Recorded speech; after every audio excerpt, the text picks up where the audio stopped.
సమంత అక్కినేని 'ఏం మాయ చేసావే' మూవీతో కుర్రాళ్ళ హృదయాల్ని కొల్లగొట్టిందామె. వరుస సినిమాలతో అతి తక్కువ కాలంలోనే స్టార్ హీరోయిన్గా ఎదిగింది. ఒకవైపు యాక్టింగ్, మరోవైపు ప్రత్యూష సపోర్ట్ ద్వారా సోషల్ యాక్టివిటీస్ చేస్తూ మంచి మనసున్న వ్యక్తిగా ఎంతోమంది హృదయాల్ని గెలుచుకుంది. ఇప్పుడు అక్కినేని ఇంటి కోడలుగా తన పర్సనల్ లైఫ్ని, ప్రొఫెషనల్ లైఫ్ని మేనేజ్ చేస్తూ ముందుకెళ్తోంది సమంత. పెళ్లి తర్వాత శామ్ చే కలిసి నటించిన 'మజిలీ' ఏప్రిల్ 5న ప్రేక్షకుల ముందుకు రాబోతోంది. ఈ సందర్భంగా సమంత, నాగచైతన్య ఇద్దరూ ప్రమోషన్స్లో బిజీ అయిపోయారు. ప్రమోషన్స్లో సినిమా విషయాలతో పాటు మ్యారేజ్ లైఫ్ గురించి చాలా విషయాల్ని షేర్ చేసుకుంటున్నారు. ఒక ఇంటర్వ్యూలో భాగంగా సమంత పిల్లల గురించి మాట్లాడింది.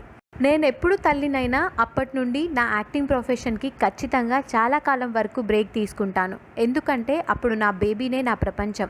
నా చిన్నతనం అంత ఈజీగా సాగలేదు. చాలా ట్రబుల్స్ ఫేస్ చేయాల్సి వచ్చింది. ఆ ట్రబుల్స్ ఏవి నా బేబీ ఫేస్ చేయకుండా నేను ఖచ్చితంగా చూసుకుంటానంటూ చెప్తూ చాలా ఎమోషనల్ అయింది సమంత.